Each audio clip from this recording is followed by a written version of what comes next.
अस्सलाम वालेकुम नाज़रीन, आप देख रहे हैं वर्कट टीवी और दीगर सोशल मीडिया प्लेटफॉर्म। नाज़रीन, आज बात करेंगे मर्दान के जलसे के हवाले से, जो कि पाकिस्तान तहरीक इंसाफ की स्ट्रीट मूवमेंट सुहेल फरीदी साहब ने जो लीड किया और एक बड़ा शानदार कन्वेंशन जो है वो जलसे की शक्ल में बदल गया। इस पे आपको एक चीज़ आपने नोट की होगी कि इससे पहले अली मीन गंडापुर भी वज़ीर आला के पी के रहे,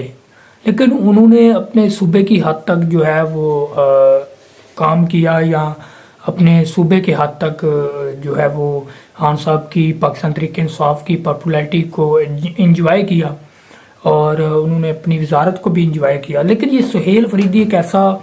मिडिल क्लास घराने से उभर के नौजवान आया जिसने ना तो वज़ीर आला को मतलब उस नज़र से ले रहा है जिस तरह हमारी पंजाब गवर्नमेंट लेती है, बड़े मज़े लेती है, बड़े लंबे प्रोटोकॉल होते हैं, तो एक आम शख्सियात की तरह वो मिलता है लोगों को और महसूस ही नहीं होता कि ये हमारा वज़ीर आला है के पी के।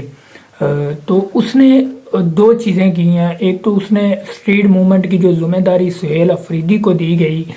तो सुहेल अफरीदी ने स्ट्रीट मूवमेंट में आपने जिस तरह देखा कि पिछले दिन लाहौर में आए, तो मैं क्योंकि उनके साथ था तो सारी मैंने कवरेज भी उनकी की। इसी तरह वो कराची में भी गए और इसी तरह स्ट्रीट मूवमेंट को जिस तरह कराची ने उनका इस्तकबाल किया। तो ये नौजवान जो हैं ये पाकिस्तान का एक बहुत बड़ा एहसास है। तो स्ट्रीट मूवमेंट इतनी मजबूती के साथ जो है वो अपना जोर पकड़ रही है कि ना सिर्फ के पी के में बल्कि पंजाब में भी वक्तन वक्तन आपको नज़र आ रही हैं। आपने स्ट्रीट मूवमेंट का एक सबूत पिछले मंगल को देखा होगा, क्योंकि मैं भी पिछले मंगल में वहाँ मौजूद था। तो वहाँ पे भी डयाला जेल तो नहीं, हर DHA-VNR के बाहर जो है वहाँ पे एहतजाज था, तो वो फिर एक इंस्ट्रूमेंट लीड की तरह किया। लेकिन इसमें सुहेल फरीदी ने जो आज जलसे में बातें की अपने वहाँ पे वर्करों के साथ और जितने भी वहाँ पे स्ट्रीट मूवमेंट के जो मेंबरान हैं उनके साथ जो खिताब किया, तो उन्होंने सबसे पहले एक चीज़ कही कि मैं इस जुमेरात को जो है वो अडयाला जेल के बाहर जाऊँगा। वो जुमेरात को आ रहे हैं जी रावलपिंडी अडयाला जेल के बाहर। देखते हैं कि खान साहब की मुलाकात होती है या नहीं होती।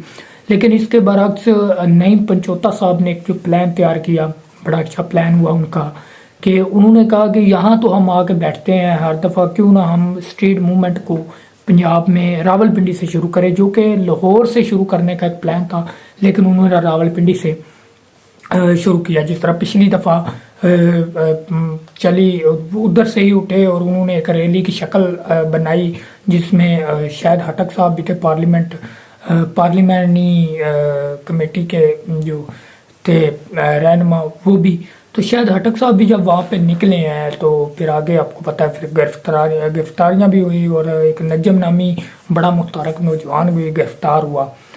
तो ये चीज़ें हैं। इस पे अब जो पार्टी ने एक फ़ैसला किया है, पाकिस्तान तहरीक इंसाफ की फ़ैसला, उन्होंने एक तो ये चीज़ तो बिल्कुल भी नहीं देखनी कि किसके पास कितनी गाड़ियाँ या किसके पास कितना पैसा है। सबसे पहले तो वो जो चीज़ देखेंगे कि इसकी मेहनत कितनी है और ये पार्टी के साथ लायल कितना है। तो लायल लोगों को वो आगे लेके आ रहे हैं। आलिया हमज़ा का बड़ा सख्त रद्द अमल भी आया है। आलिया हमज़ा ने अपने सेंट्रल पंजाब के और पंजाब के जितने भी रहनुमा हैं उनको बड़ी सख्ती के साथ कहा है कि जिस तरह उन्होंने पहले कभी कहा था कि हट जाओ या डट जाओ, तो इसी तरह उन्होंने कहा है कि जो काम नहीं कर सकते या आप तहरीक का स्ट्रीट मूवमेंट का बोझ नहीं उठा सकते तो आप मुझे बता दें ताकि मैं आपकी जगह पे नए लोगों को जगह दी जाए और लोगों को आया जाए। एक चीज़ तो पाकिस्तान तहरीक इंसाफ में ये वाज़ह हो गई है कि पाकिस्तान तहरीक इंसाफ जो है वो पहले से ज़्यादा मजबूत हुई है और यहाँ पे एक से बढ़ के एक रहनुमा जो है वो पीछे खड़ा हुआ है और एक से बढ़ के एक नौजवान जो है वो अपनी काबिलियत और अपनी सलाहियत के बलबूते पे ऊपर आ रहा है। ये चीज़ है। तो सुहेल फरीदी साहब जुमेरात को आ रहे हैं जी, और इसके बाद नईम पंचोता साहब ने एक प्लान तैयार किया, स्ट्रीट मूवमेंट वहीं से की जाएगी और रावलपिंडी से जो है होते हुए ये हर गली, हर गुच्छे, हर सेक्टर, हर सोसाइटी, हर शहर में जो है इसको तेज़ी से करने का प्लान है। उसके बाद 8 फरवरी के हवाले से मुकम्मल लॉकडाउन और पहिया जाम हड़ताल करने का जो है वो पाकिस्तान तहरीक इंसाफ ने फैसला किया है کیونکہ 2 سال ہو گئے ہیں اس الیکشن کو چوری کیا گیا ہے، اور جس طرح سے اس الیکشن کو چوری کیا گیا، جس طرح سے اس الیکشن میں جو ہے وہ لوگوں کے ووٹ فارم 47 بنائے گئے اور جعلی حکومت کو لا کے بٹھایا گیا، پھر اس جعلی حکومت نے جو ظلم و ستم کیے وہ بھی آپ لوگوں نے دیکھے ہیں اور سنے ہیں۔ تو ناظرین، ایک چیز تو یہ ہوگی، اور ہیومن رائٹس کی تنظیموں کو ساتھ لے کے چلنے والی ایمان مزاری جو کہ تنقید بھی کیا کرتی تھی، اور ایکٹیویسٹ پہ آگے ان کو اور ان کے شوہر کو ہادی علی چٹھا صاحب کو 10 سال کی سزا جو ہے وہ سنا دی گئی ہے۔ سزائیں تو اس طرح سنائی جا رہی ہیں جیسے ٹوکری میں رکھ کے تو کسی کو دی جا رہی ہیں، ان کو بھی سزا جو ہے وہ سنائی گئی ہے۔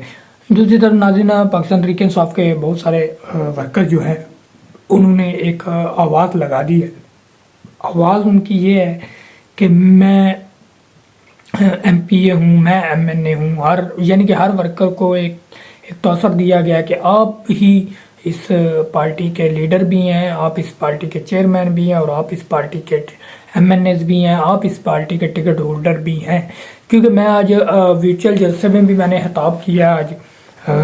میرا جو خطاب تھا اس میں بھی پوری دنیا سے لوگ وہاں بیٹھے ہوئے تھے، اوورسیز پاکستانی وہاں پہ بیٹھے ہوئے تھے۔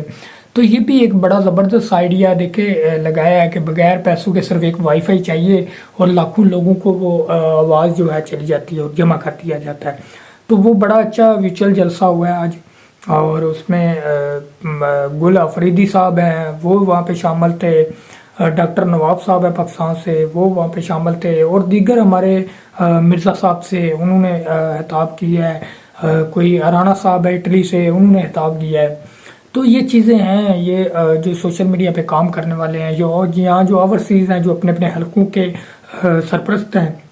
سرپرستی کر رہے ہیں، تو انہوں نے آج پھر کہا ہے کہ ہم ہر قسم کی قربانی دینے کے لیے تیار ہیں۔ قربانی سے مراد ان کا یہی تھا کہ ہم ہر قسم کے وسائل جو ہیں وہ ورکر کو درکار لائیں گے، دیں گے، کیونکہ ساری بات تو یہی آتی ہے کہ جس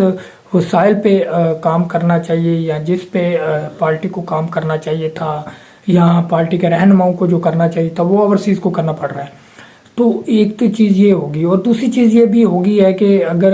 رہنما جو پچھلے 2-2.5 سال سے قربانیاں دے رہے ہیں ان کو فرسٹ پرائرٹی پہ رکھا جائے گا، پھر ہر انسان کی جو محنت ہوتی ہے، جو پاکستان تحریک انصاف کی جماعت ہے، ورکر ہے، وہ کسی کا حق نہیں رکھتی۔ یہ جماعت ایک ایسی ہے، عمران خان صاحب بھی یہ کہتے ہیں کہ یہ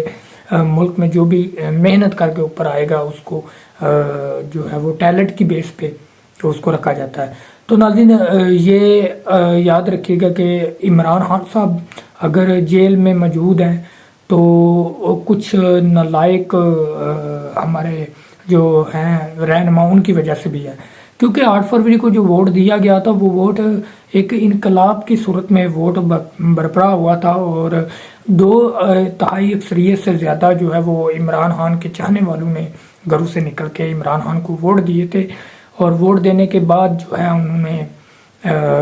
وہ کارکردگی نہیں دکھائی، بلکہ اپنی جو سیٹیں تھی پارلیمنٹ میں، وہ صوبائی میں یا